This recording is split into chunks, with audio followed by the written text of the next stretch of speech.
Good afternoon, everybody. Derek from the Rangers Review here with your daily news bulletin on Monday, the 28th of April. I hope you're all doing well. And lots of Rangers news to get through. But before we do that, just a quick word for our podcast sponsors, S1 Jobs. If you're looking to hand in your transfer request, head over to S1 Jobs and upload your CV today. With thousands of jobs across Glasgow, Edinburgh and the surrounding areas, you'll find the one at S1 Jobs. Right, where shall we start then? We'll start with the Player of the Year awards. Now, it's come in for a bit of criticism from the fan base, perhaps understandably so, given the poor season that Rangers have had, certainly domestically. But those awards were held last night, and Nico Raskin was the main man. He scooped the Player of the Year as well as the Supporters Player of the Year titles. So he was Players Player as well. So Nico Raskin scooping the silverware at the awards ceremony last night. I think well deserved, you could say. He, alongside Václav Černý, have been Rangers' top performers this season. Hamza Igamane scooped the Goal of the Season award for that famous strike against Celtic at Parkhead, and he also scooped the Young Player of the Year gong as well. And other notable awards dished out to James Tavernier, who picked up a special recognition award for reaching 500 appearances this season. Cyril Dessers won the Sam English Bowl, which is awarded to the men's top goal scorer. He's netted 24 goals this season. The John Gregg CBE Achievement Award was presented to recognise a player's commitment and dedication to the club. That was given to John Suter.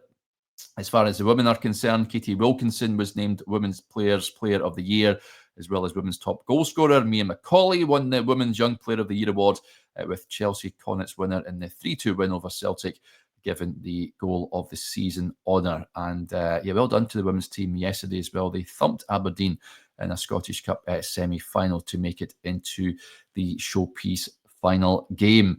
So well done to all the award winners. Hamza Igamane, staying with him, he's also been shortlisted for the PFA Scotland Young Player of the Year award. The 22-year-old is named on a four-man nominees list for the end of season gong. He features alongside Celtic midfielder Arne Engels, Motherwell star Lennon Miller, and the Hearts and recent Scotland internationalist James Wilson. Now, that award is voted upon by fellow professionals in the game.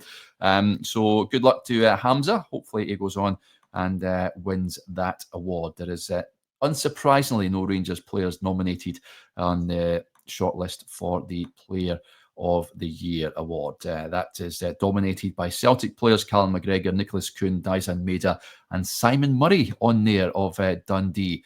He's had a great season, Simon Murray, at the Dark Blues, and deserving of his place on that shortlist.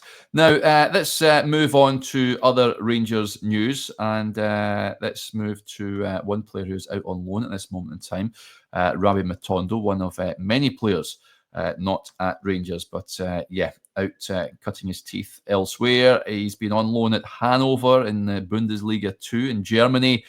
They've not had a good season at all. They had to sack manager Andre Breitenreiter recently, and they're planning, like Rangers, a major rebuild in the summer. Now, their club sporting director, Marcus Mann, has all but confirmed that Matondo won't be part of their plans next season. He's made just 2 starts for Hanover since he joined. Mann said, "We are, of course, extremely dissatisfied with how the last few weeks have gone. Now it's all about finishing the season properly. We will use the players we want for next season in the remaining games. The players who are on loan and out of contract in the summer won't be involved." So Matondo heading back to Rangers. He still has a year left to run on his contract. He's one of many, I think, that Rangers will be looking to ship out in the summer. A big summer ahead for Rangers, and Ravi Matondo, I'd imagine, will be one of those players heading on. It's not just that happened at Rangers. It's been a very costly signing in the main, and but like many before him, he's just been too injury prone, really. I'm looking also at Ridvan. I'd be looking to shift him on in the summertime.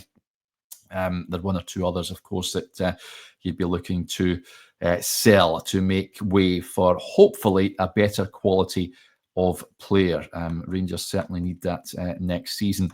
Now, who is going to be the man on the touchline? That is the big question. It certainly was a big topic of discussion on the morning briefing earlier when Chris joined me on the show. That's because over the weekend, this man here, Marco Rose, emerged as the bookmakers' favourite to take over at Ibrox, formerly of RB Leipzig. He was sacked there at the end of March after the poor run of results. He'd been there a few seasons. He'd won the German Cup in 2023. Prior to that, we'll all remember him from his Dortmund days when Rangers beat Dortmund over 2 legs and that run to Seville. Didn't do anything at Dortmund of any note. Prior to that, he was at Borussia Mönchengladbach. He'd done well at Red Bull Salzburg, where he won the Austrian Bundesliga. But Marco Rose, is he the man to lead Rangers? I'm not entirely sure he is the man. I said it on the show this morning. I've got Philip Clement alarm bells ringing off in my head about this guy. If he had been a success at Dortmund, now, if you're going to be a coach at Dortmund, you must have something about him.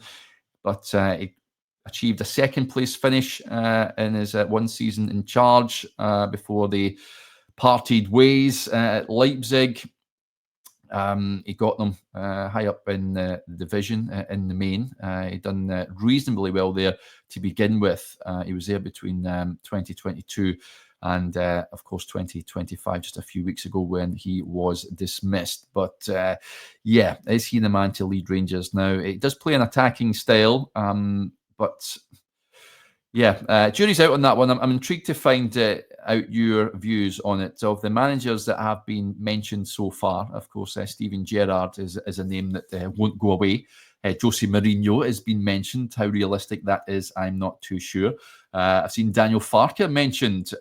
If Leeds, according to a report down south, may look at pulling the trigger on him, which I think would be incredibly harsh on Daniel Farke. And as someone mentioned on our Q&A show on the Extra channel, would Farke really want to be let go from Leeds and move up to Scotland with what will be pretty much the same owners? I'm not entirely sure he would, although he certainly would be a manager I would not be opposed at seeing at Ibrox. But let us know your thoughts on Marco Rose, folks. He certainly has emerged now as the leading candidate to take over on a permanent basis from Philip Clement.